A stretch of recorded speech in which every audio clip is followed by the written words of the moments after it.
Welcome to Spike Week. Happy 4th of July. Time to celebrate the holiday the way that we know best around here. We're going to draft some best ball teams. In today's show, we're going to hop into a Best Ball Mania 6 draft on Underdog. Rip that. Maybe win a couple $1 million. Then we're going to pop on over to Drafters. They have a new $3 mini tournament with $25,000 to first place. We're going to pop in over there. And at the end, if you stick around, we're going to give away a free ticket to the Drafters $20 main event. Let's have some fun. Happy holidays. Let's do it.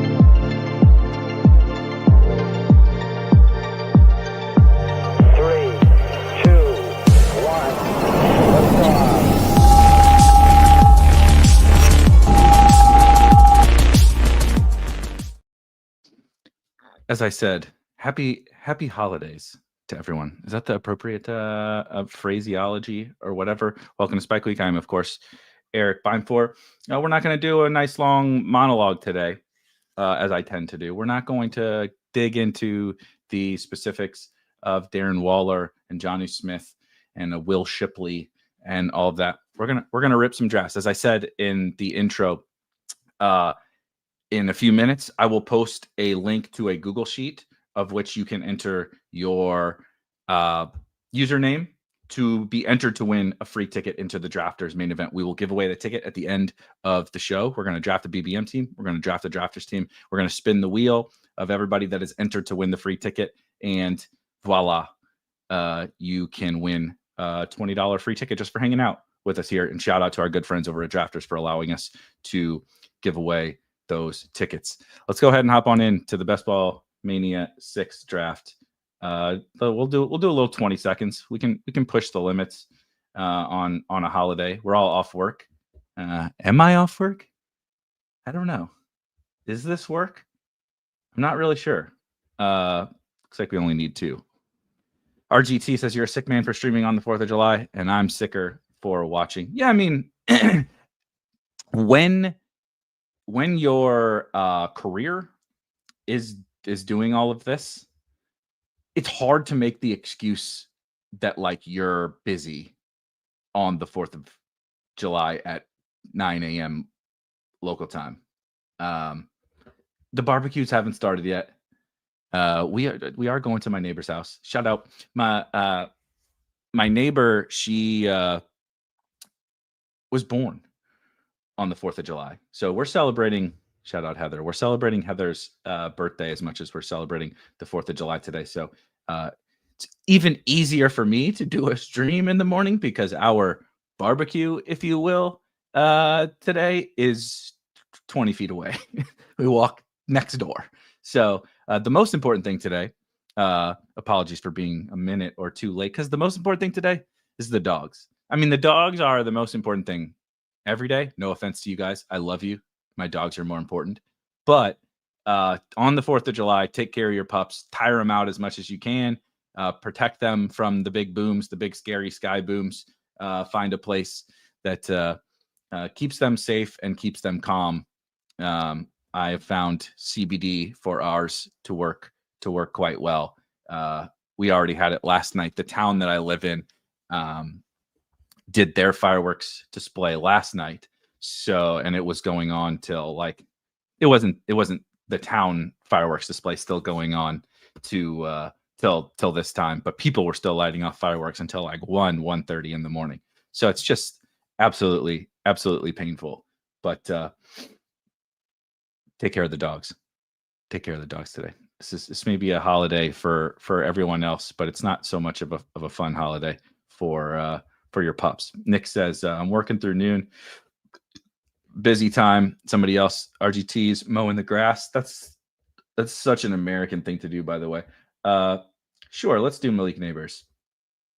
Who doesn't love Malik Nabers on 4th of July? He wears red, white, and blue.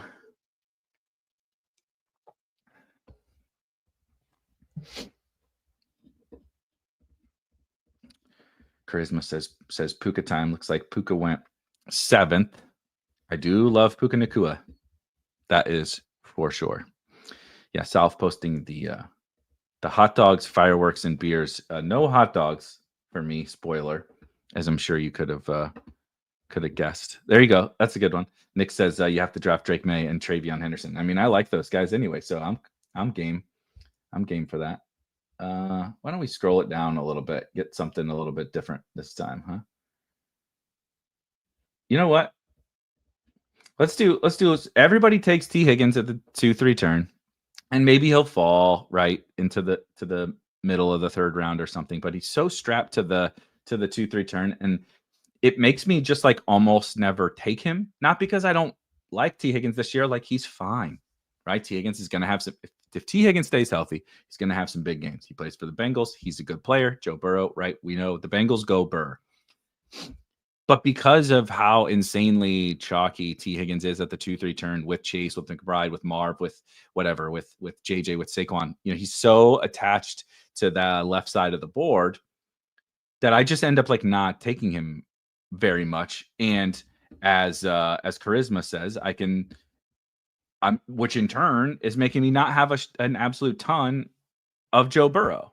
I actually don't know how much I have on Underdog, and I know the number is very light across my whole portfolio of about 400 between 450 and 500 drafts so far. I'm light. I'm very light Burrow, and I'm quite light Tee Higgins actually. So how can I rectify that? It's just, take him at a different spot. Take him with a different player.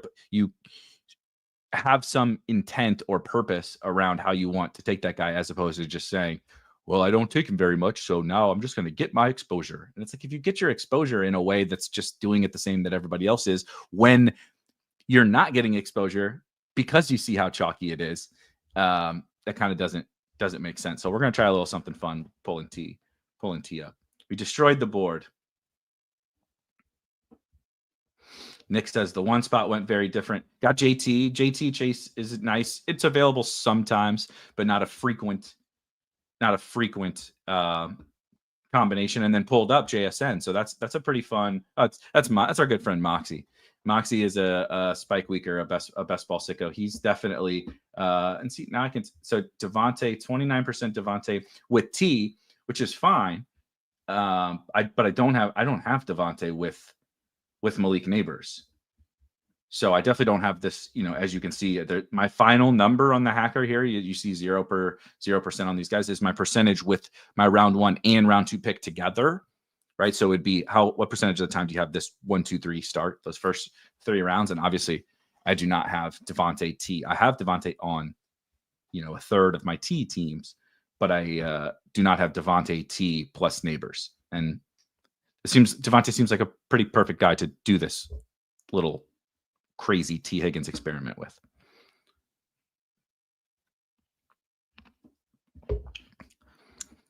What's up, Sal? Stop it. No, I'm drafting my best Ball Mania team. It's the 4th of July. Well, I'm declaring independence from the YouTube chat. How about that for a stupid pun? I'm declaring independence from the YouTube chat on the 4th of July. DJ Moore, Xavier Worthy, J-Mo, Omarion Hampton. Don't really like James Cook very much.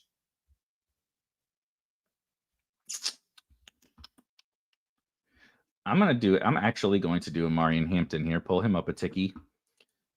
I've mentioned repeatedly, and I'm actually going to record a video on this on the Hawkeye build. If anyone remembers from the other day, we finally came down to the or was it last week? Yeah, we came to the conclusion of what we're calling the new sexiest build in best ball this year. But it really is just like my favorite way to build teams. It's this kind of hybrid, right, between zero and hero running back. It was like originally coined like a weak hero running back. And the reason is not just because, of historical data says you should take a running back by this point. No, it's because of this market has specifically 3 running backs, but also some veterans mixed in there as well. But Omarion Hampton, TreVeyon Henderson, and RJ Harvey in this mid-tier range that is not technically by definition zero running back, but is also not technically by definition like a hero running back, because they're somewhere around, the RB 15 to 24 off the board, and they're going in the 4th, 5th, 6th round. So if you wait you wait longer than them, obviously you miss those guys. You don't get to take those rookies. And I think those rookies are kind of like a linchpin of drafts this year. You can draft them in any structure, but I like them in this what we're calling a Hawkeye build, right? Where I'm getting one, and you can take multiple too. I have a bunch of teams with multiple of two of the three of Hampton, Harvey, and Henderson. I do like Caleb Johnson. I'm okay with Quinshon Judkins, right? But specifically, those three are like such a pillar of my draft strategy that I also want to make sure I'm getting those guys with like my exposure to them is fine. I want to make sure I'm spreading them all out to the different player combos. I want all my first round picks to have those guys. I want all my second round picks to have those guys. Best Ball Viper, yes. We'll be doing not another BBM, but we'll be doing a Drafters $3 after this. GM Benny, welcome. Good morning, Versaire. Happy 4th to everyone, and to you, of course, not just everyone. It's a nice price on Zay Flowers. Let's do Zay actually.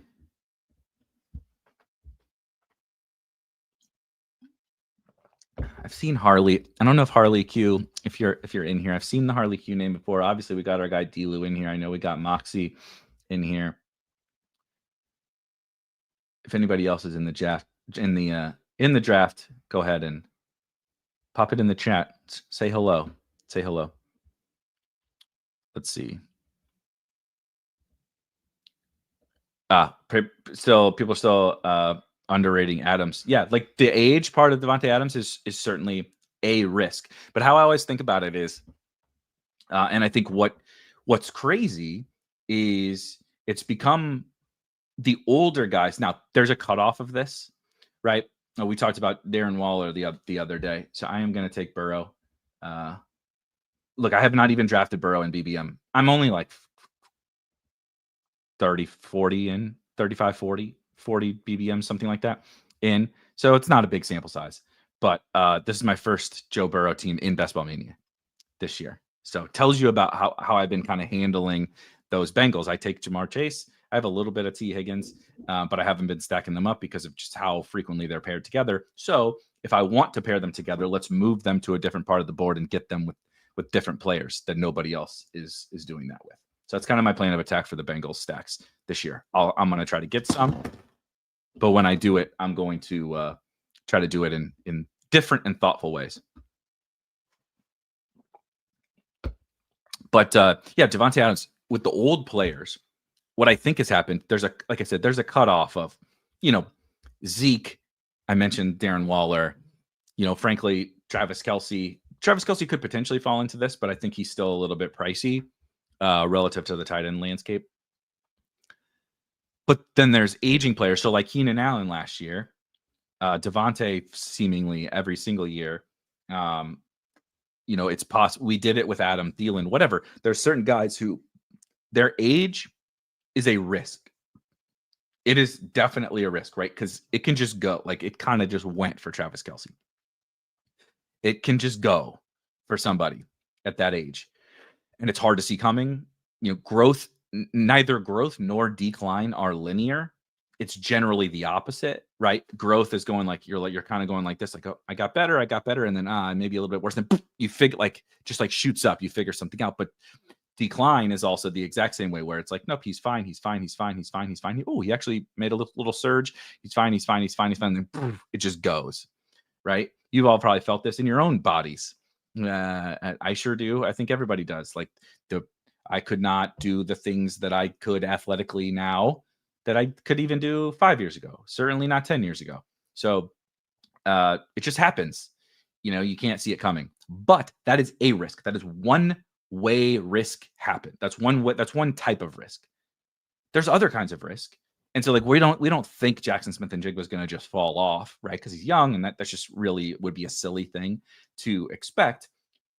But he has risk as well. He's a small slot receiver on a probably bad offense. Sam Darnold, bad offensive line, right? He has his own levels of risk, but we don't talk about those risks nearly as much, nor care about those risks. I'll do a little Khalil Shakir here, actually. Another guy I don't have an absolute ton of.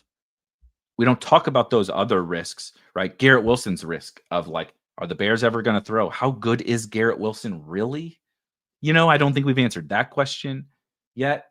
Right, Tyreek Hill. I love Tyreek Hill. I draft a bunch of Tyreek Hill, but the risk of, is Tyreek Hill the same player? What's up with the Dolphins? Has the NFL figured out the Dolphins? Offensive line, Tua concussion risk is higher than even other quarterbacks, right? They all have risk, but we seem to care more about the age risk, even though risk is risk, right? If the risks all add up to the same level for Tyreek Hill, and now he has age too, they add up to the same level for Garrett Wilson as they do for Devontae Adams, we shouldn't treat his risk as like something bigger than the other person's risk.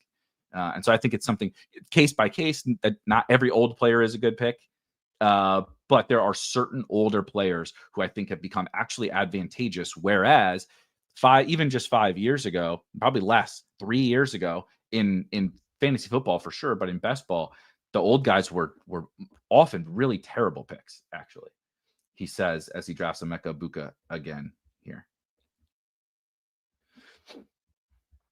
Get my wide receiver firepower. I'm really trying to up my Egbuka before we get too much. Before we get to the more hype.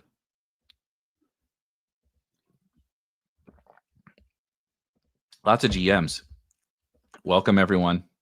PPR Tyler Zay Flowers for America. That's funny. No.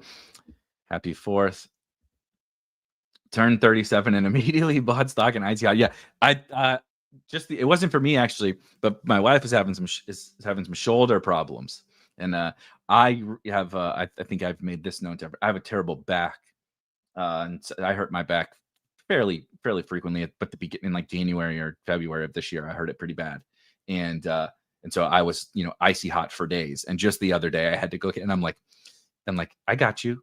You don't think I got icy hot? And the patches and we got it all, man. We got a surgical kit just for icy hot and and muscle strains and all that kind of stuff. Because that's what happens when you start to get older. Yep, exactly. Charisma says 3,000 word article on Godwin by the Tampa Bay beat yesterday and not one injury update. Crazy. Yeah, I think Godwin's fine. They keep saying that they think he'll be fine for week 1. But obviously, I'm pulling stuff out of my ass. He broke his ankle, pretty serious, dislocated, whatever you want to call it, pretty serious. But I don't know if this is right or wrong. This is another thing we're dumb about in fantasy football. Is like we pretend like we know a lot more about injury stuff than we do. We don't know that most of the time. The teams and players don't know. Everybody recovers different. Every break is not the same as another break. Every ACL tear is not the same as another ACL tear, et cetera, et cetera. We do the best we can with the information that we have, but we love to be like, well, he had this and the timeline is this, and guys usually don't come back from this kind of a thing. And I understand we're doing the best that we can type of a deal, but God, we do love to speak really like we know a lot about the injuries, and we don't. There ain't no doctors in here. I don't know shit about injuries. I just read what other smart people have to say and hope that they're right, mostly. Best Ball Q loves Godwin. I also love Chris Godwin. I see your question, Rick. We will get to it after we make a couple of picks here. See, this is why you do take some running backs a little bit earlier. I've mentioned this like 1,000 times, but this range is doo-doo for running backs.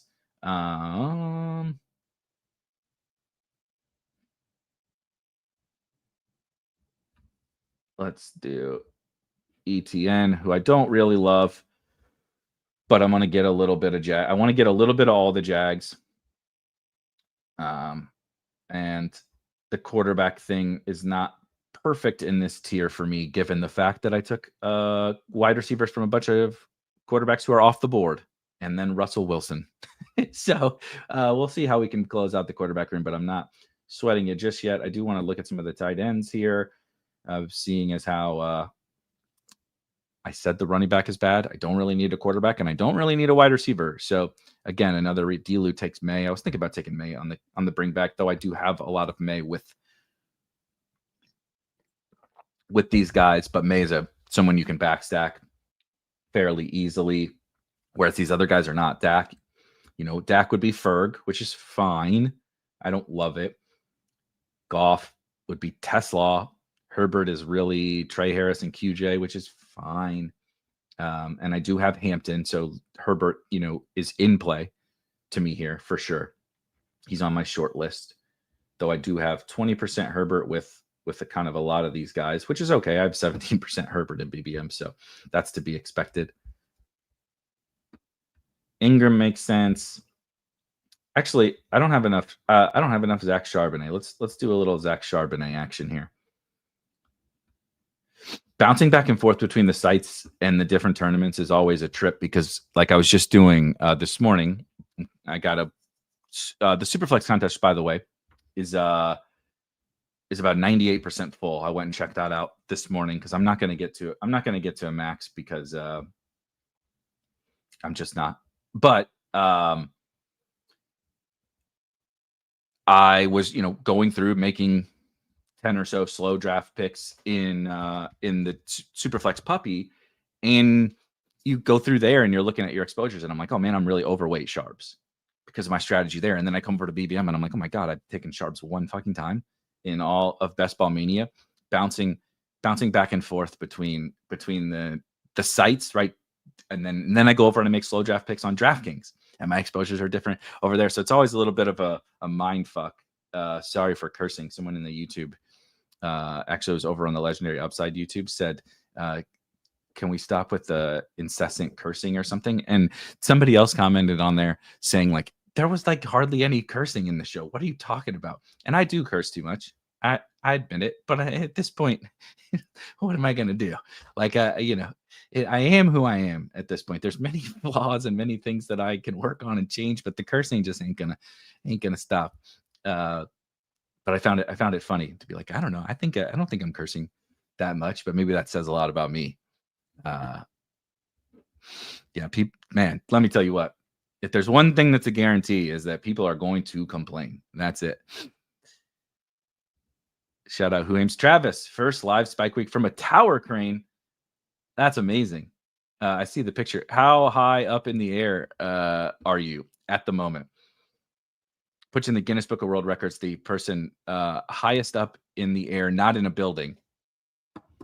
I guess in a plane would work, but no plane, no building. You're the highest person up, certainly the highest person up watching a Spike Week show. I'm gonna do a little Tucker Kraft, another guy who I'm certainly underweight on, would set me up for Jordan Love here to double. Who is gone? Who the hell took Jordan Love just now? Where did Jordan Love go? 114. Oh Jesus, Zabs had Jayden Reed. Okay.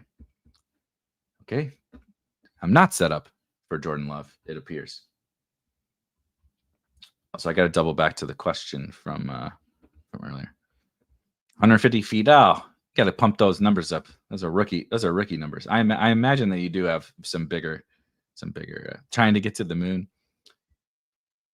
Yeah, underweight, not intent. Omega says underweight Tucker Kraft, aka Tucker Kittle Light Kraft. Yeah, not intentionally. Don't think I am across everything. Another one where just the drafts have dictated, like I said, and it's a small-ish sample.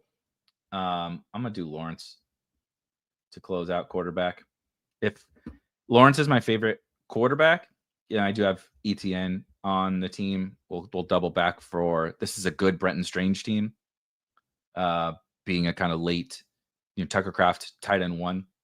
I'll be looking for tight ends here the rest of the way. So if Brenton Strange fits, De'Ami Brown can be my final wide receiver on this team.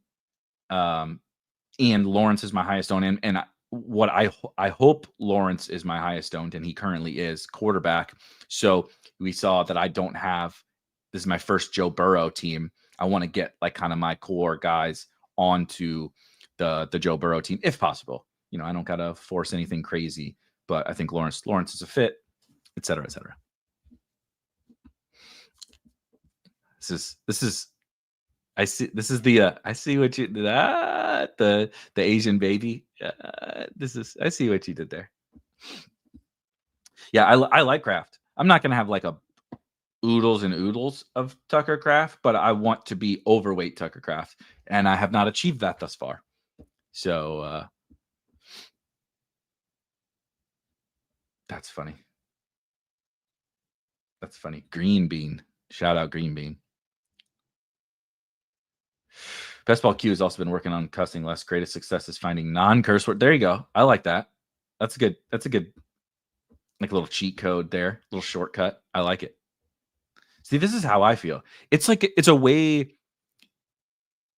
God, this I try to say these things in less stupid or cheesy ways, but like where I'm from, right? The how I grew up, whatever. It's like we curse. You just do, but it's not. It's like never meant derogatory. It's not derogatory. It's like for emphasis. You know, if I say this guy's good, you're like, cool.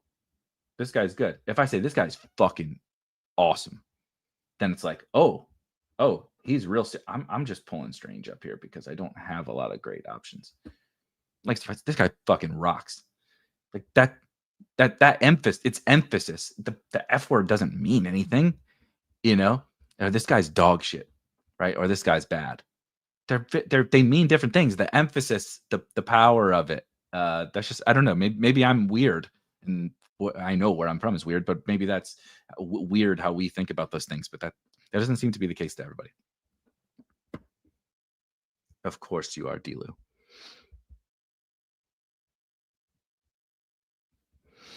Just what you want, a guy holding 50 tons of cargo 200 feet in the air while drafting. That's true. Stay safe, please. Stay safe in the crane. Oh, shoot. I guess we're doing... No, you know what I'm doing? Screw you guys. KRS, if you're listening, or when you're listening, shout out KRS in the Discord. I got Will Shipley, so you don't have to hear me complain about not getting him. Yes, I'm pulling Will Shipley up to 160. Listen to yesterday's show. The opening monologue was about Will Shipley, and I'm definitely doing the confirmation bias thing with Will Shipley, but also KRS mentioned in the Discord, you can do a drinking game for every time. What was I forget? You have to remind me in chat. When I complain about not getting Will Shipley, when I talk about how old I'm getting, because I feel it every day in my bones that I'm getting older, and something else, I forget what it was, that people have to take a drink for every time I do that. So it reminded me to just go get Will Shipley. So now I can talk about him even more. But it's, it's not me complaining. It's positive. It's a holiday. We're being positive today.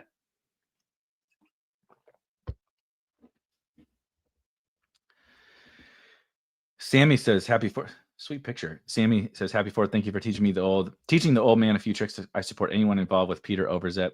Let's go Buffalo. Yeah, shout out Pete. We all love Pete. A pioneer of the best ball space. I personally think Shipley is going to, at a minimum, carve out a receiving role. Is that why you're higher on him, or pure contingent value? A little bit of both. A little bit. So so what you said is probably undervalued by the market. What does a receiving role for the receiving back on the Eagles even really look like? They don't throw to their backs that much. Will he get on the field even while Saquon is healthy? Yes, because Kenny Gainwell did. So he's going to play, right? Saquon's not going to play every single snap.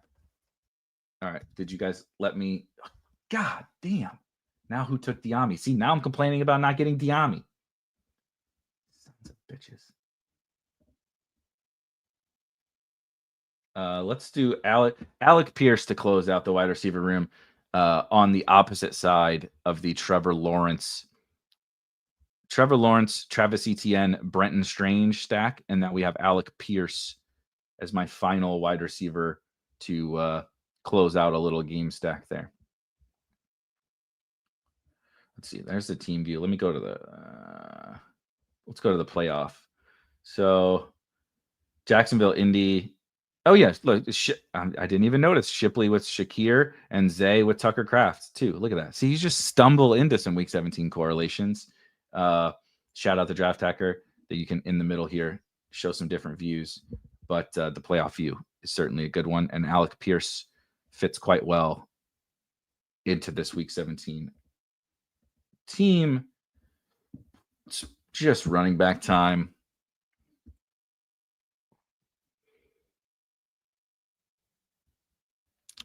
We're going to do Hunter. Again, a go get your guy. It's your first Joe Burrow team, your first Joe Burrow, Tee Higgins team. So get your guys on that team. Jarquez Hunter, one of my guys, notably. I don't get a lot of things, Green Bay, but I occasionally got something. But I think Will Shipley, sorry. The one thing I don't get is staying on topic. I think you guys have noticed that. I'm becoming more cognizant of that, by the way. Much more than the cursing. I'm much more cognizant of the fact that I will start down a path, like make a pick, bounce to another path. I'm like a dog with a laser pointer or a whatever. I'm all over the place. You can distract me. Say any keyword, and I'm going to bounce around from subject to subject. I think Will Shipley. I almost know Will Shipley is going to play regardless. So he, what does that mean? What does 5 touches really mean? Like not a ton, but you can still bank, you can still lock box a couple of usable weeks even alongside Saquon. So that has inherent value. But then the contingent value is just like him and Tyler Algier and like David Montgomery have like the best contingent value in the entire league. Like they are the league winners if something happens to that guy. And that's just insanely valuable to me. I also think there are scenarios in which Saquon got 1,000,001 touches last year and they decide, maybe let's not do like 47,000 touches for Saquon Barkley again. We're trying to win a Super Bowl. I'm going to take Keaton Mitchell, a guy who I'm trying to like get to the field with. I have 3% in BBM right now. So basically one team or so also fits this team, right? I have Zay Flowers and Tucker Kraft. Just build out a little more of that Ravens Packers game as kind of a tiebreaker. Taj Brooks was another guy that was in play for me, but our good friend Moxie took him over here, as you see, at 193. Taj would have gone with my Bengals stack, but that's okay. But I just think that Shipley has like a bunch of different outs, right? The clear league winner is like Saquon, and Saquon doesn't have like miss the season, but like Saquon just goes down. You know what I mean? I can do Theo and build out, just attach him onto or Fannin. I'm gonna do Theo actually here. I gotta get the free ticket. Oops. Let me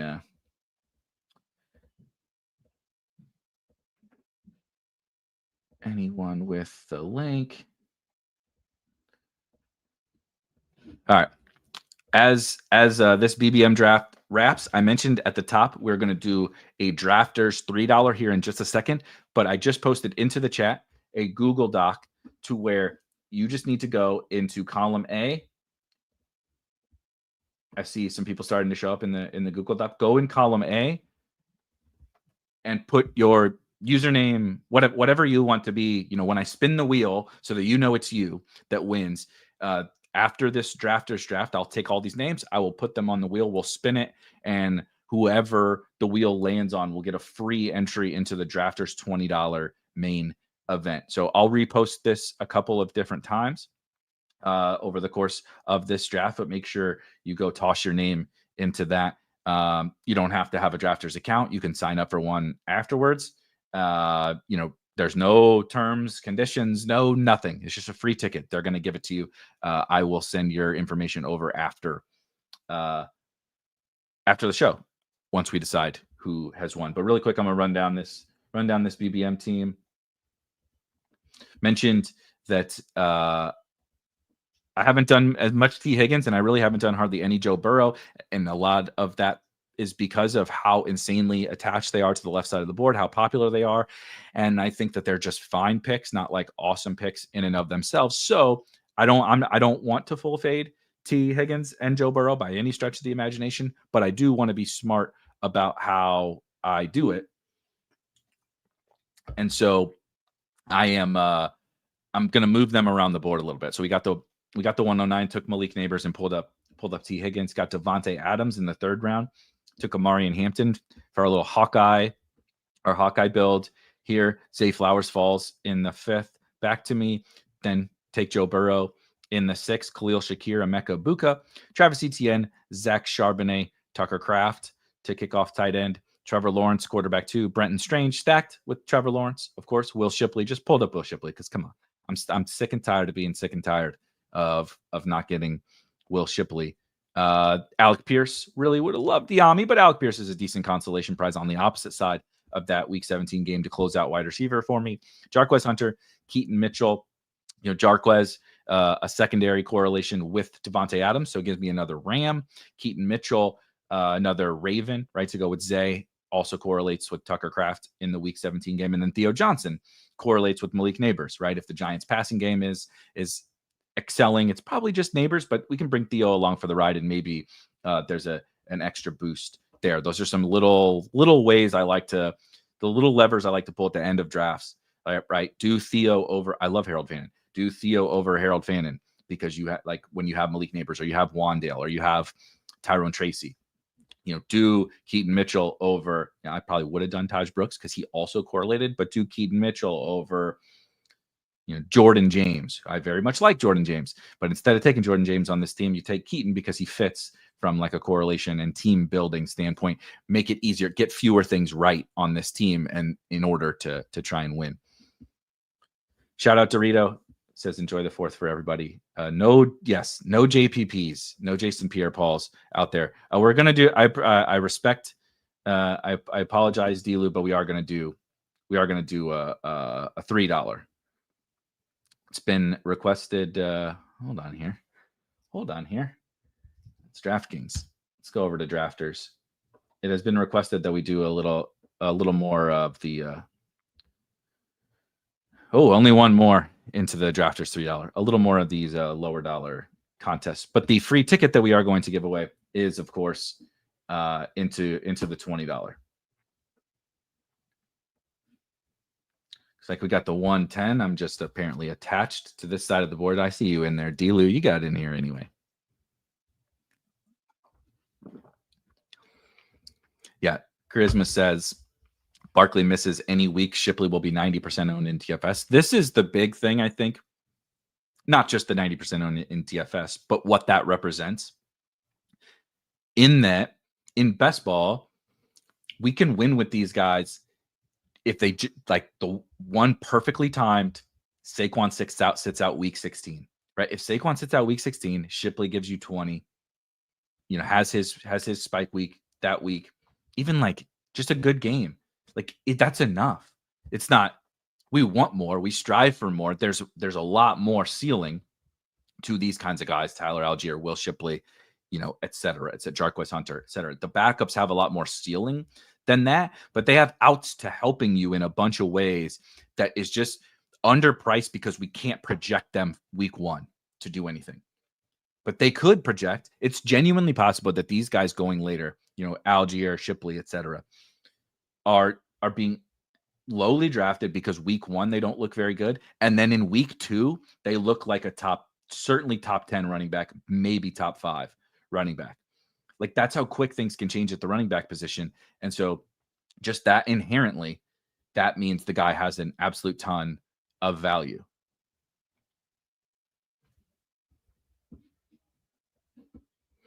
That's funny. I would not be upset. I will not be upset if I win $25,000. Hopscotch Daisy with a Gronk Avi. Shout out for making it in the draft. RGT says, remember when it took a few weeks to learn that JPP lost fingers? Yeah, that's true. Yeah, kind of like it took months to learn that if Will Fuller was alive. The folks in the Discord are calling the Roshan Johnson kind of like the Will Fuller. Are we sure Roshan plays for the Bears still? They sure don't talk about him.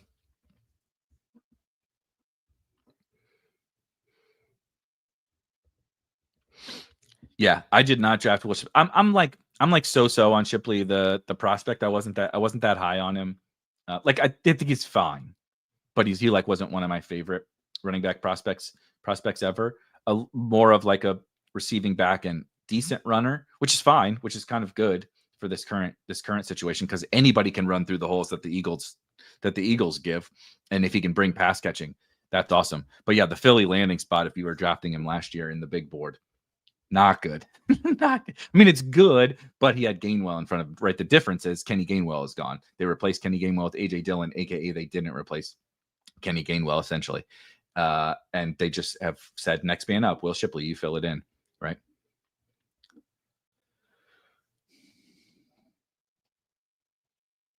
Let's see.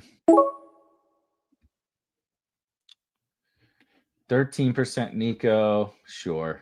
Let's do a little Nico Collins.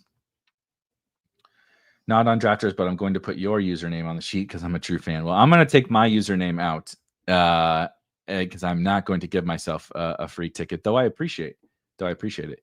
Rick says Baltimore keeps reloading on defense and Love is bad under pressure. This can change, but that's a Henry spot. Yeah, anything can.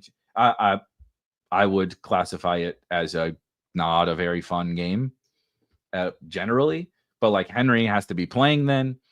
It's not like a great Henry spot if it's like a slugfest, if both, like, because the Packers defense is very good also. Will both of those defenses be good at Christmas? I don't know. Shit happens. The Lions defense was awesome to start last year.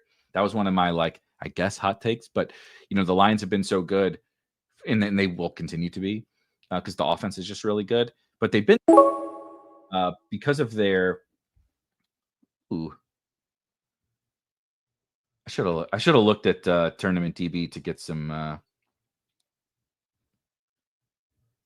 I'll do Achane actually to get a better idea of what the Nico Collins teams look like in this tournament. But nonetheless, we'll take a Nico Achane team here. What was I going to say? Oh, defense. The Lions, see, but at least I remembered this time. The Lions defense last year was like bound to take a huge leap forward. They added a ton of talent, right? Aiden Hutchinson, et cetera, et cetera, et cetera. They put all their assets essentially into their defensive backfield, which was the huge flaw of the team. And then for the first month or whatever, the defense was vicious, man. But so if you came in saying, well, the Lions are just going to score 1 million points because the defense always stinks. Well, the defense didn't stink, and it actually was quite good.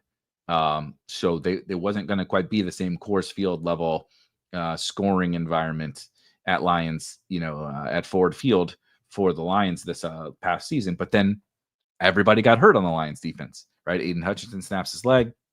A bunch of their defensive backs all go down, and you don't have the same level of defense. So I don't worry about, like, I look at who the good defense and stuff are too. Like that Chiefs Broncos game looks terrible because both defenses look awesome, and it's probably, cold and outdoors and all that kind of stuff. But like big fantasy performance, we're so bad at predicting that, like so bad at predicting that the Lions can go from an elite defense to a terrible defense over the course of the season. It's happened to the Ravens. It happened to the Ravens 4 years ago, I think it was. It happened so much so that even though Lamar got hurt, Mark Andrews went full scorched earth down the stretch because the defense was so bad. Tyler Huntley was throwing 45 passes a game. And it's just like, I can't predict it, so I don't worry about it. It's not that I share that take as well about the Ravens Packers possible game environment because of how both defenses look. It's just that it's July 4th and I'm trying to predict something that's going to happen on Christmas. Like I just know I can't predict that. I know but I know who plays for who, right? I know what teams people are on. I know what positions they play. So I'm going to pull those levers and then kind of let the variance of the season play out. Whether, if I get to week 17 and I got the guys in the slugfest games, so be it. But sometimes you get the guys in even the slugfest games score points. And sometimes you get the guys in the games that actually look a lot better than we thought they would at this time of year. Yeah, Benny says Jets Browns a couple years ago was a week 17 game. That was Brees. and Flacco was the quarterback of the Browns at that time. I believe it was Flacco, right?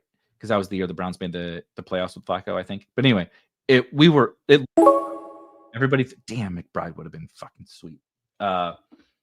It looked gross. It was gross.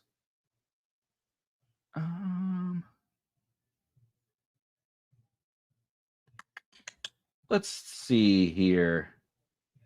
Let's do Evans, actually. Just a small little pull-up of Mike Evans to go with those guys. But yeah, we were right. The Jets stunk.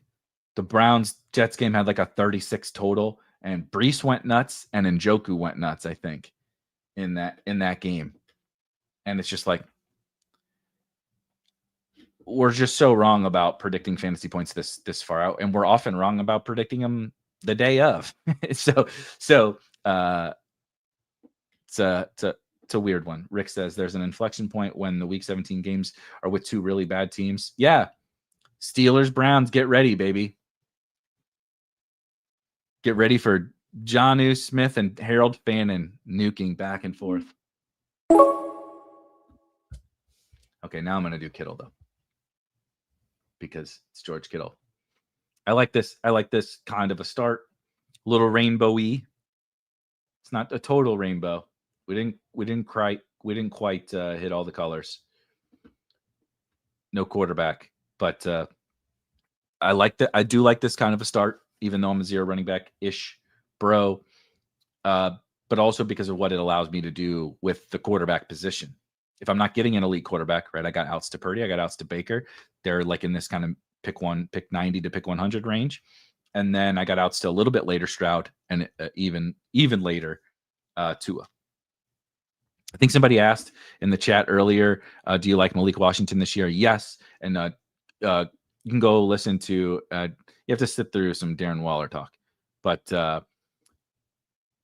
Malik Washington, I discussed how I actually think he's low-key the biggest winner of the Jonnu Smith trade. Sorry, Mr. Popinski, I apologize. Drafter's name in column A, yes. Put your drafter's name or something that isn't an indicator of you. And then once I spin the wheel, which thank you for the reminder because this is perfect time. If you have just joined us, I am dropping the link to the Google Sheet in the YouTube chat right now. You will see a bunch of other people with their name in column A. And at the end of this draft, right? So we're in round 5, essentially. At the end of this draft, I'll take everyone's names and put them on a wheel, spin the wheel, and whatever the wheel says, whatever it lands on, that person will get a free ticket into the Drafters $20 main event, which, by the way, is a $2.5 million prize pool and $500,000 to first place. And also, by the way, Drafters just sent out today, if you're not there, but they sent out an email, and it's probably also on social media. If not, it's also in the Spike Week Discord, which you can join in the description. A reload bonus. So I believe it's July 4th, and I don't want to screw it up, but they sent out a deposit bonus. So even if you've, right, so you're sitting here and you're like, Eric, I get it. New people can use promo code Spike and get 100% deposit bonus up to $100, right? But I've already deposited on Drafters. I did that today for the holiday. They did a special 20% reload bonus. So whatever you deposit up, I believe you could deposit up to $500, and then they'll give you a free 100 as well. So, you can deposit 100 and get $20 free, whatever. But they have a 20% reload bonus on Drafters. And like I said, if you have not signed up, you can use code Spike and get 100% deposit bonus up to $100. So you can get 5 free $20 or freaking 33 free $3. You can max the $3 for $450 with a shot at $25,000. Pretty fun. Yeah.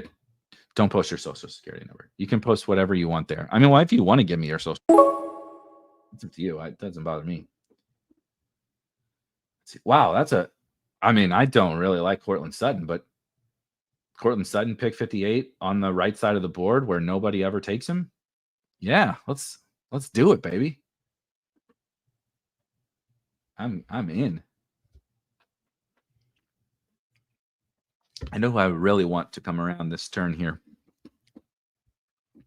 but I don't imagine it's going to happen being in this draft. Let me move my dome Travis Hunter and Joe Mixon go. Come on. Jack in the 111 is on the clock and hoping he doesn't take my boy. Oh my God, the stress. Romadinze goes. TreVeyon Henderson for me. Flag plant, core play, whatever you want to call it. 6th round TreVeyon Henderson on all sites. Slam dunk, run to the podium, announce your pick, whatever cliche you want to use. TreVeyon Henderson. D-Lou says, I named my sleeper home league after your channel, Spike Week Dynasty Superflex Best Ball. That's hilarious. And what a fucking mouthful. You really took the best ball bit of how we are so terrible at naming everything and brought it to your home league. I appreciate you doing that. And it's so fitting. We've talked about getting some like dynasty best ball stuff going in the Spike Week Discord. Maybe we can get that rolling this year. I can like add some money to the prize pool from the Spike Week. Like everybody can buy in, and then I'll throw some extra bucks into some leagues or something. But there's a dynasty channel in there. Maybe I'll get to. I'll need somebody to run that show, but maybe we can get that going. Exactly. Got to draft Henderson on Patriots Day. Michael says the underdog superflex is a ton of fun though. I'm with you. I have done 120, so I'm not going to get to max. I'm trying not to force myself to like be miserable. In my amount of slow drafts when I'm doing, I think it might have been D-Lou was mentioning earlier, like I'm maxing the draft. Like I'm going to try to max this $3 on drafters. So I did like 100 in the $2. So then I'm going to do 150 in the $20. I'm going to do 150 in the $3. I did, 120 or 130 in the Superflex. I'm going to do 150 in BBM. I'm going to do 150 in the DK Millie, right? And it's like, I'm probably going to max like the puppy 7 or whatever. Like Drafters has done Superflex contests. They might do a Superflex. I might max that. And it's like, my body can't handle, my livelihood can't handle doing like so many drafts all at once. And I really want to achieve, those mains. I wanted to do the Superflex. I'm trying to do more DraftKings overall. So like I'm even doing like some of the King of the Desert stuff, which is more of a live final qualifier, but that would be fun. And they have $1 contests, $3, $5. They have cheap King of the Desert. So I'm firing in there just to get some more volume. So it's like, I want to do the Eliminator. I didn't even mention the Eliminator. So it's like, I'm sorry, Marathon. I'm sorry, Sprint. I'm sorry, Weekly Winners. I'm sorry, the Corgi Schnauzer Hybrid 6. Like I'm just probably not going to be able to get to some of those because we have so many different contest offerings now. Like, Jesus Christ, man. Yeah.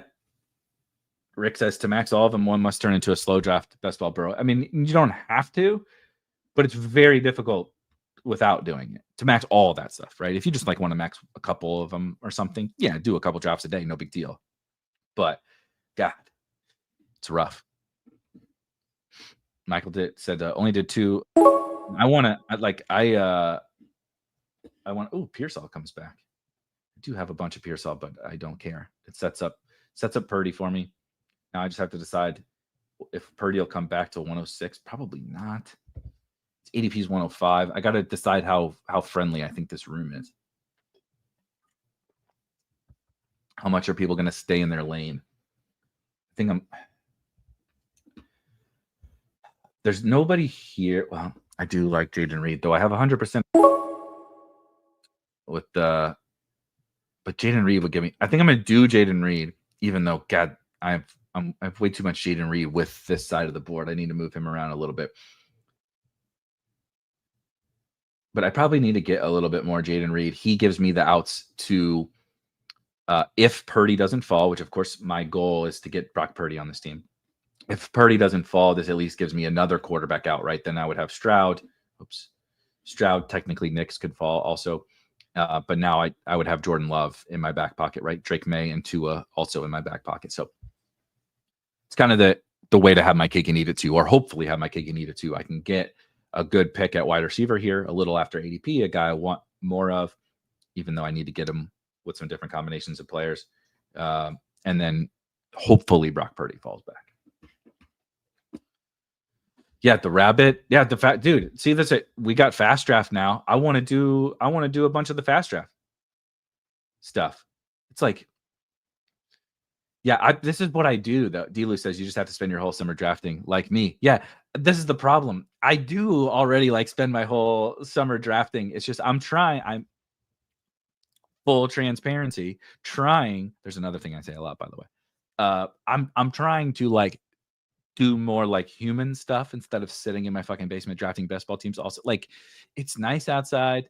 I'm trying to be a better uncle. Like, I don't have any kids yet, but I'm trying to be a better uncle. I'm trying to be with the family more, to see friends more, to just take the dogs out more, to get out and see more stuff. And it's like, but I still want to draft 1,500 best ball teams. It's like, yeah, I want. There's so many things I want to do. Like, I kind of want to still get the same volume I've gotten in always, but I also want to do these other things like that aren't just sitting at this fucking desk in my basement in St. Louis, Missouri, technically in Illinois, but still, it's like, God, how do I accomplish both of that? It's like, well, buddy, get ready to live in slow draft fucking hell for 4 months, that's what I signed up for ultimately. Is slow draft hell. That's what it's the sacrifice I've had to make to touch some grass. Rick met his girlfriend in December of 2024 and is wondering if they'll still be together by this December. Boy, is she. Yeah. Luckily, like, my wife and I've been together for a long time. So she's seen me, she knew me before best ball. Right. So, but she's always known the fantasy sports and the gambling aspect of it, like it was just DFS and sports betting and stuff then. Although when we first got together was during the draft days, right? Play draft, but draft.com, the original underdog. So she knew some of that, but it wasn't quite this, like I did 150 teams and that was it over the course of the whole summer. So she knew a little bit of the best ball stuff, but she knew like what she signed up for. Unfortunately for her, years ago, and so she's still sticking it out with me somehow. But I can't imagine bringing someone into this world now and just being like, you draft how many fantasy football teams? Like, we're gonna go next door to the barbecue earlier, the cookout and such. It's also gonna be way too hot to be outside, but nonetheless, we're gonna go sit outside, and you know how it is. It's like neighborhood people, so like we don't. It's not like a bunch of like, your like hometown friends or whatever. It's like my neighbors are military. They move around a lot. Though he did just retire. He's a pilot. And so like they don't have like a bunch of friends here. It's like a lot of the neighborhood people. So like that's what it is. It's those awkward conversations. So like, what do you do for work? And I'm like, fuck, man. I play fantasy football. And they're like, what? Like, yeah. This morning I talked about fantasy football for an hour and a half and drafted fantasy football teams. They're like, people are doing that in July. I'm like, oh boy. Now, how do I handle this one? Like, well, we were doing it before the Super Bowl. What? It's difficult. All right, Purdy comes back. Woot. Mission fucking accomplished. Brock Purdy falls back. It's like at his ADP, but still, anytime the quarterback gets to you, it's worthy of celebration, especially on a holiday.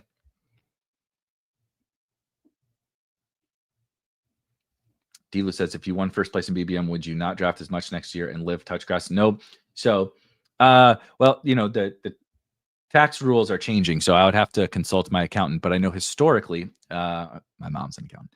I would have to historically, they would say, actually play even more than you did. But it kind of depends. It depends on when the winnings come in from a calendar perspective and all that different kind of stuff. But I might draft less because I would travel. We would definitely do some traveling. Engram is quite fascinating on this team, actually. I know I don't have Bo Nix, but this is a way to kind of get a Bo Nix stack. Sutton and Engram. This team kind of rocks, guys. Quick recap through 10 rounds. We'll just go in order. Nico in the 110, Devon Achane in the second round, which I'm quite happy now that I did this, seeing as how this has played out, right? Take Mike Evans in the third, George Kittle in the fourth. Can't stop clicking Kittle. Courtland Sutton falls all the way back, which is interesting because a lot of the times I would end up taking like Chuba. Chuba comes off the board there, Mixon, or I would have just taken TreVeyon Henderson at 58. But Sutton falls, so that kind of sets up a nice little, it's a unique thing for him to fall all the way to the side of the board. Gives me out to Denver, right? Kind of changes up my build a little bit. Then I take TreVeyon, RB2. Ricky Pearsall, obviously build out the Niners thing. Jayden Reed was like a nice decision point there. And I'm very happy, obviously, that I kicked Purdy down the road and didn't pull him up, because he falls all the way back to me at 106. And then Evan Engram falls just a little bit, not a ton, but a little bit, to give me a secondary Broncos thing. Obviously, Bo Nix is off the board, but there's nothing wrong with taking those secondary stacks. I'm quite a big fan. Yeah, this is exactly right. I'm trying to talk to these people. Mr. Popinski says, next thing you know, he's using promo code SPIKE. That's what I need to work into the conversation. Like, if you'd like to really see what I'm talking about here, let me tell you a little bit about drafters.com or underdogfantasy.com, promo code SPIKE. Yeah, I do say I own a fantasy football company. That's what I say, but it's funnier sometimes. Just tell them you're in banking. They won't ask additional questions. Yeah, I'm in I forget what I think it's Peter Jennings, CSU Ram, would say. He would always tell people, I'm in sports speculation. And he's like, I gamble and talk about fantasy sports for a living. Like, I'm in sports speculation. I run a sports advisory company. Like, use some bullshit. It's like I talk about fantasy football. And the worst, speaking of this 4th of July holiday, the worst is when we did the hot dog stream. When Rob and I did the hot dog stream, and then had to go. I think it was the next day. It was the same thing with the neighbors. We went over there, and what do you do for work, whatever. And at this time, we had this like really high ranking general in the neighborhood. So there's an Air Force base like right there.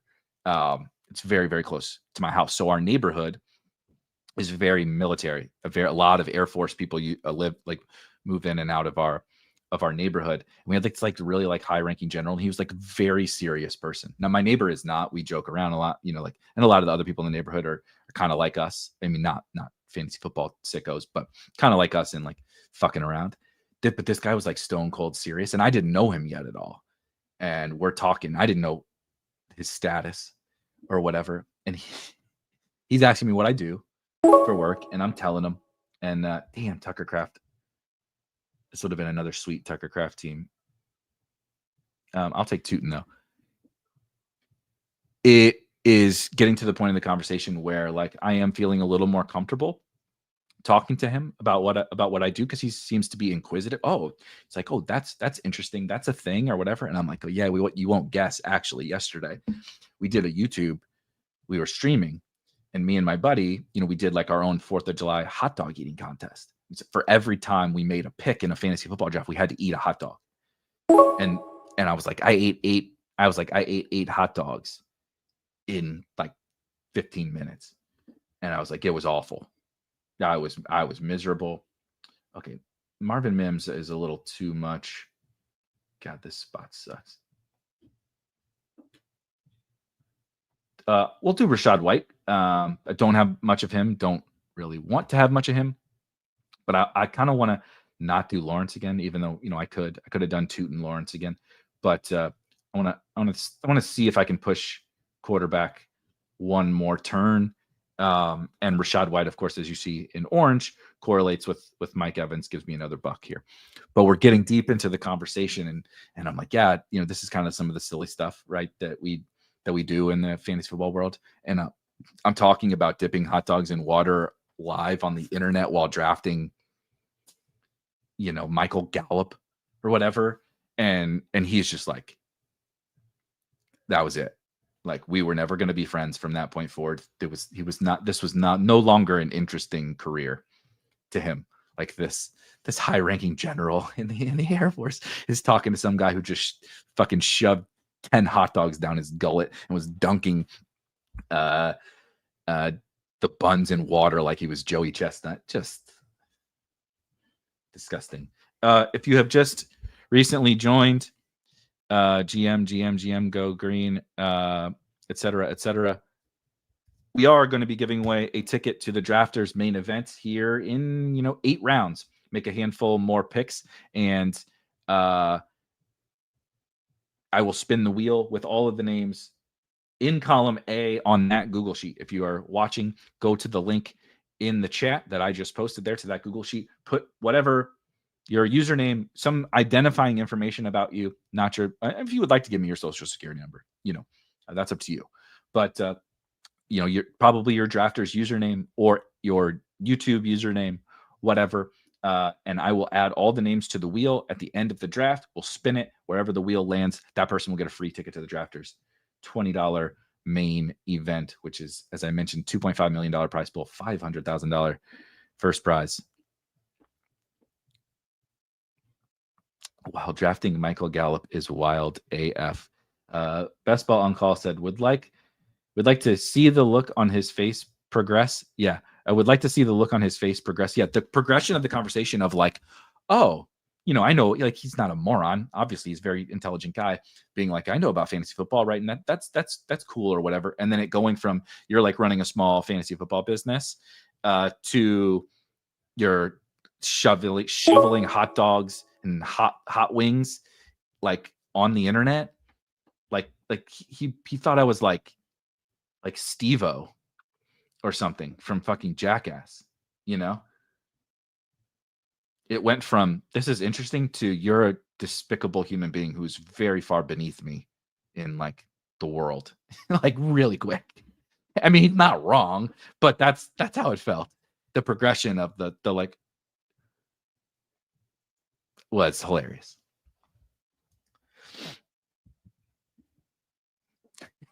T. Lou says he wasn't interested because he was thinking, why the fuck would he draft Michael Gallup? That's a good point.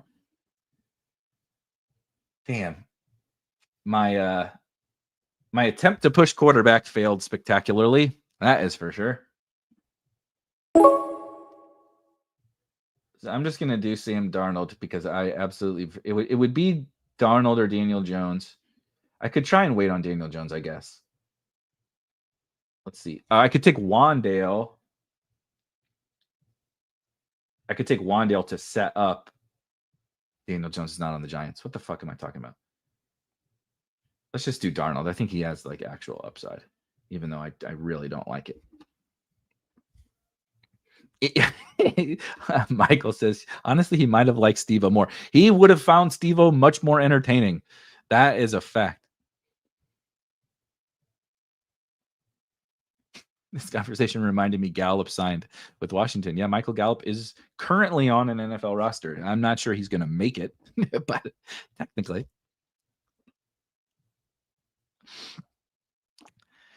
Somebody asked earlier a question a long time ago, and I totally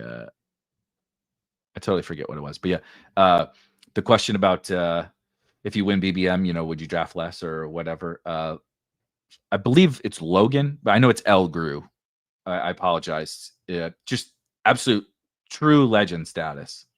What he did in best ball last year, just like shipping everything and dominating tournament. Like there has never been domination like what El Gru did, and he is drafting like a motherfucker this year. An absolute fiend. Shout out to him, man. Like the true 101 in the best. Don't let anybody try to tell you differently. Like, I don't care. Like, people have won tournaments. Like, people have had success. No one has done what El Gru 50 did last year. Absolutely insane. And he is keeping the ecosystem nice and live by being an even bigger sicko than he was last year. Yeah. Like true king status. the "here's your crown" meme is him.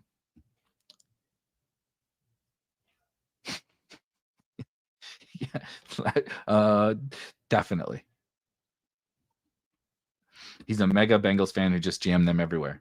See? Pays off. We spend all this time talking about all this, and the real answer is Bengals go Burr.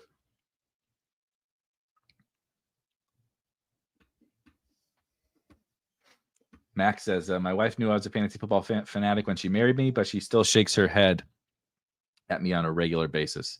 Amen to that. Also says, I've been able to fund some vacations and small gifts for her with my winnings, though, so I've been able to maintain my sicko status. So this, if anybody wants a tip, I'm not El Gru. I'm not, Utica. I'm not any of these big time guys, right? But I've been able to make a career out of this. And like, we bought my house with the FS winnings. Things have gone well. Like I said, it's not that crazy. But the key to keeping happiness and sanity in a sicko household is exactly what you said here. Spend on her. If you win something, get her something. We like to do trips. And so the DFS has also very much helped with that. Okay, hold on. Back on the clock. Poor Jonnu, man. What a disaster.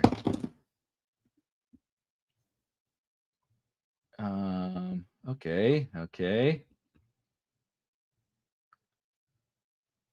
Let's do Jalen Knoll and do again another little secondary correlation. Knoll with Nico Collins here. I got to think about my structure. I got to think about the Seattle backstack stuff. I mean, I like this team still. God, it would have been really sweet to just get the second quarterback right. If Tua had come back, I would have been pretty psyched. I'm trying to think about. I think I'm going to do running back here because I got a couple of wide receivers at the next turn that I'm going to really like. So I'm not going to do Roshan. And frankly, I'm probably just going to play the hits with Jarquez Hunter again here. If he comes back, of course. But what you got to do, again, another reason, if you want to dabble in that silly one, like the silly $1 and stuff, I'm taking Hunter. If you want to dabble in that, like those King of the Desert contests on DraftKings, is you have to still win a couple more rounds to make it to the actual live final. But the live final is, of course, in Scottsdale at the Waste Management Open, which is also Super Bowl weekend. So it's all expenses paid trip. The live finals and stuff by DraftKings and FanDuel both are awesome. So be smart, right? Not financial advice, all that kind of stuff, but a huge perk of how it's worked out for me. And you can do this without it being the like DraftKings or FanDuel events. But like the hosts and stuff at the DK events, like they know my wife. Like we've hung out with some of the like DK hosts because we got to know them over the years.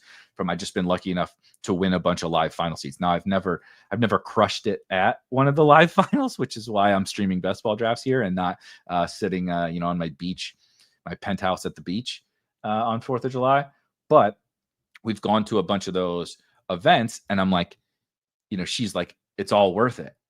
Like we went to wine country, right? We've gone to San Diego and Philly and Miami and Boston and right. And like we've done all of these different trips for fantasy events, and it's paid for by DraftKings or FanDuel. And so she's like, this is great. I get to, we get a free vacation every year because he's like, I'll deal with it.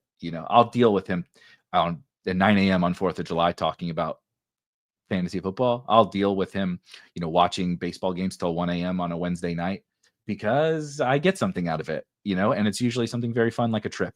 So if no matter what, like you don't have to do it that way, right?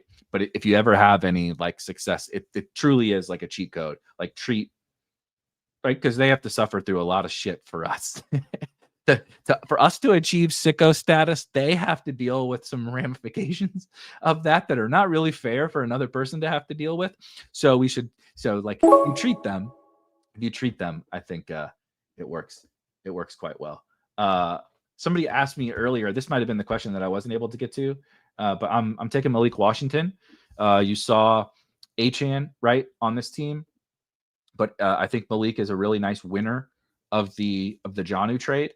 And then, if the Jonnu trade is a thing for this Miami stuff, a way that it can shake out is for Achane and Malik to really get a nice boost. So I like correlating them as well on this team. And then I got a guy who I'm going to go ahead and take here, assuming he gets back, which he should. But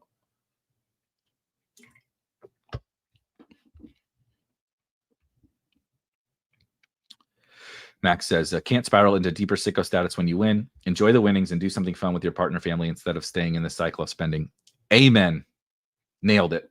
Like, and just enjoy it, man. What's the point of us doing all this grinding? So I'm taking Torrey Horton, by the way. Noted the other day, I think I've mentioned this week already too. Sorry, we repeat ourselves. That's what we do. Torrey Horton, notably, my latest article that I put out was our deep rookie sleepers for 2025. I did 2 running backs and 2 wide receivers, and Torrey Horton was one of those wide receivers that I think has a really legit chance to. We look back and we're like, oh boy, we should not have let everybody get Torrey Horton in the last round. So especially on a Sam Darnold team where I don't have a stack, he is giving me out. Horton gives me outs to Darnold. It gives me outs to pushing quarterback maybe a little bit longer than I feel comfortable with. So I'm a really big, proponent of him. D-Lou, do you think Nick Westbrook-Achane takes Malik's spot? So I do not. They're functionally different positions, which, they're both wide receivers. Basically, if Westbrook-Achane, air quotes, wins the job, Waddle will, in 3 wide sets, Waddle will kick inside to the slot. Tyreek will play a little bit there, but generally from a most likely, or from a most frequent alignment, Westbrook-Achane will be on the outside, Tyreek Hill be on the outside, and Waddle would kick into the slot if they decide to go that route. If they don't, which this is what they did, not all of last year, there were injuries and such, but Malik is a slot only, right? He's like 5'9", little guy, but a yak god. He is Wan'Dale Robinson, but with a little more like yak juice, in my opinion. Like, he's a little better, and Wan'Dale's good with the ball in his hands, but just better.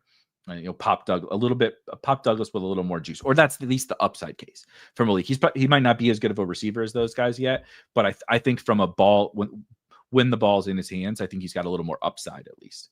He may not achieve that upside, but that's what's there. So, like, he led all of college football in yak in his final season at Virginia. He was just like totally dominant at Virginia, but it was specifically as a yak slot god. So if he wins it, Waddle kicks outside, and Westbrook-Achane, is the wide receiver 4. They'll all play, but I think Malik's going to be too good for them to play Westbrook-Achane, who is just right, the Justin Watson, like Chris Hogan. He's the soak up some routes, right? Michael Wilson, right? He's that guy that's just like not impacting winning at all, but he'll soak up some routes. Like, he's not bad. He's an NFL wide receiver, but it's like Van Jefferson is what Westbrook-Achane is. Malik can actually bring something. So long as he keeps performing in camp, which all reports thus far are good, I ultimately think he'll kind of take a stranglehold of that job. Mac likes taking shots on Malik and Troy Franklin right now in the last rounds. I'm with you. How big a super chat to get the hot dogs flowing? LOL, says Best Balling. $1 million. It would take a lot. I don't have any hot dogs. Spoiler alert, I don't keep hot dogs at my house. Certainly not anymore. I'll tell you that. I'll tell you that much.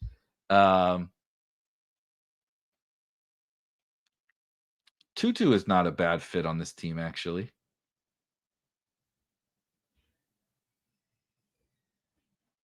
With the correlation.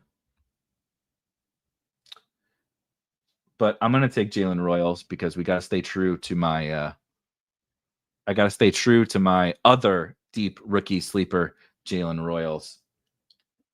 And then I'm going to take one more running back here.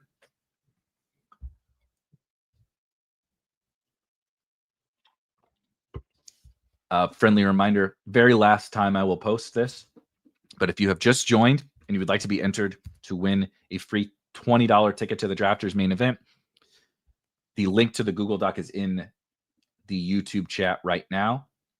You'll see everybody else's usernames in column 1. Add your usernames, add your username into column 1, and I will spin the wheel here in just a minute. Just another quick minute. What's a realistic expectation for Royals this season? Feels like a long shot for him to have a strong role. I don't know. Hollywood Brown seems pretty cooked. If Jalen Royals is good, I don't think Hollywood Brown is stopping him from getting on the field. Travis Kelce, we know, is already cooked. So realistic expectation is not much, right? My realistic expectation is probably not much, but he is a bet that I just still very much like making because I think he's a good football player, and I think good football players can carve out roles kind of regardless. I'm going to do Sean Tucker because, as funny as it is, I have Rachaad White, but I think if Bucky goes down, having both Bucks backs is actually going to be a good thing because I don't think Rashaad's going to take over the whole boat, and I'll get a double whammy of Rachaad White and Sean Tucker both seeing added usage. Obviously, Rachaad will do his thing in the passing game like he always does because he's a good pass protector. But I think you see a lot of Sean Tucker if something happens to Bucky. And I think they could potentially both be useful regardless. So I like correlating that. Obviously, I have Mike Evans already. Yeah, Demad Bowler says Hollywood hasn't exactly been the epitome of health the last couple of seasons. Also, Huhaim says, I don't believe Hollywood looked cooked when thought he looked injured. Yeah, that's possible. I thought he was like super mid. They forced him a bunch of like shallow targets. And like, remember what Hollywood used to be? It was like an incredible deep threat, like one of the faster wide receivers in the league, big time playmaker down the field. And I know that like, the two high safeties and the Chiefs just, don't take shots anymore. Well, that's not really true, but Hollywood was used like fucking, sorry for the cursing. It was used like, I'm trying to think, like Michael Pittman, right? They were using Hollywood like Michael Pittman, which is like not great. And Jalen Royals is better at that, by the way, right now already is better at that. He might not be better at all facets of playing NFL wide receiver. The Chiefs also rotate guys. They don't just, this isn't the Rams. The Chiefs are not the Rams. They're not going to trot the same personnel group out there all game long and play the same guys. They actually play a decent amount of 12 personnel, but then, Worthy comes out, Rice will come out, guys will rotate in. So if Royals can play, which is the hope for the upside case, I think he can get on the field. Yeah, that's true. 2792 Hopscotch Daisy says, yeah, this is like probably my favorite. 2792 or 2882 is honestly my favorite way to build, especially on drafters. But let's run down the team and let's give away a free ticket and let everybody go enjoy their holiday. Let's go in order. Nico Collins, Devon Achane, Mike Evans, George Kittle to start. Get the Courtland Sutton fall that we talked about before, and get TreVeyon Henderson RB2 in round 6. One of my guys, Henderson is. Ricky Pearsall comes back in the 7th, who I like. Jayden Reed had the decision on pulling up Brock Purdy or taking Jayden Reed. Thankfully, took Jayden Reed because Brock Purdy came back in round 9. Evan Engram, a little fall, so we built out a secondary Broncos correlation there, closed the door on my tight ends.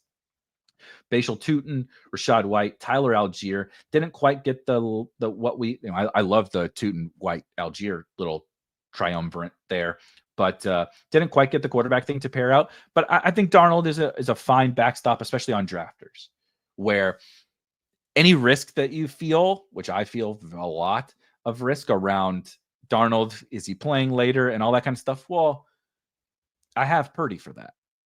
If he's benched in week 14, that's pretty bad for underdog and DraftKings. But on drafters, I only got a few more weeks to go. Brock Purdy's going to play those weeks. I'll just use his score. Jalen Noel to, again, build out. If you've noticed, a big thing that I really, really like to do that I think is a ginormous edge is when deciding between coin flips and tiebreakers and stuff, these secondary correlations, right? These stacks without the QB is like one of the biggest pillars of my drafting, right? Taking Jalen Noel on the Nico Collins team. You don't need to have CJ Stroud. You've assumed we're drafting like we're right. Brock Purdy and Sam Darnold are going to be good. So I don't need CJ Stroud, but I can benefit from CJ Stroud being good too by drafting his pass catchers. Jarquez Hunter. Then we came from, these are probably these guys and the Broncos guys are assuredly my 3 favorite late round wide receivers right now. Malik Washington, Torrey Horton, of course, stacks with Sam Darnold, and Jalen Royals of the Kansas City Chiefs. And then Sean Tucker to close out, running back, which we just discussed what's going on with Sean Tucker and Rachaad White. Let me get I just realized I don't have the wheel pulled up. Martin says, am I putting my drafters username or underdog chat? You put whatever you want on the wheel. And then after I spin this here in just a second, I'm going to have whoever wins reach out to me, Discord, Twitter, Blue Sky, whatever, in the YouTube. You could drop a comment here. Like we'll coordinate and I will make sure I will literally send today to the drafters folks your username and make sure that they send you the free ticket. Quickly, Bruce says, GM and happy 4th from California. Eric, have you discussed taking QBs from the same week 17 game? And if this is a bad thing, let me save this. Let me save this for next week. Bruce, I saw your question before. And so that I don't want to just give it 30 seconds. And but we can talk about some of the week 17 stuff next week. Deal? Deal. All right. Let's get ready to give away a free ticket. Shall we? These are not. Let's delete that. Add all of these. Damn, shout out to you guys. Error. Whose username is error? That's hilarious. All right. We got a bunch of people entered to win here. Appreciate you guys hanging out. And of course, happy 4th. Let's spin the wheel and see who's winning a free ticket to the drafters main event. We got KD1114. Congratulations to you. Christopher is error. KD1114. Please hit me up in Discord. You can tag me in one of the channels. You can DM me. You can DM me or you can tag me on Twitter or on Blue Sky or whatever. Right? Drop a comment in the YouTube channel. We'll get you. Yeah, it was very close. It was very close.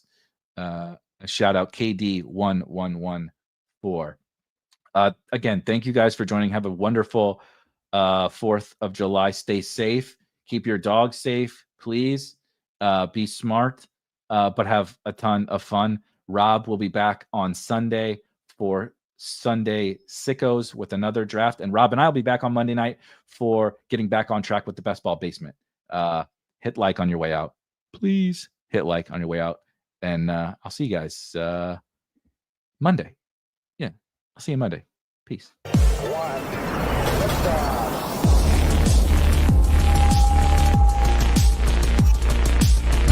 Woo! Those were some spicy takes. Want to stay up to date with all of the other spicy takes we're going to have over here at Spike Week?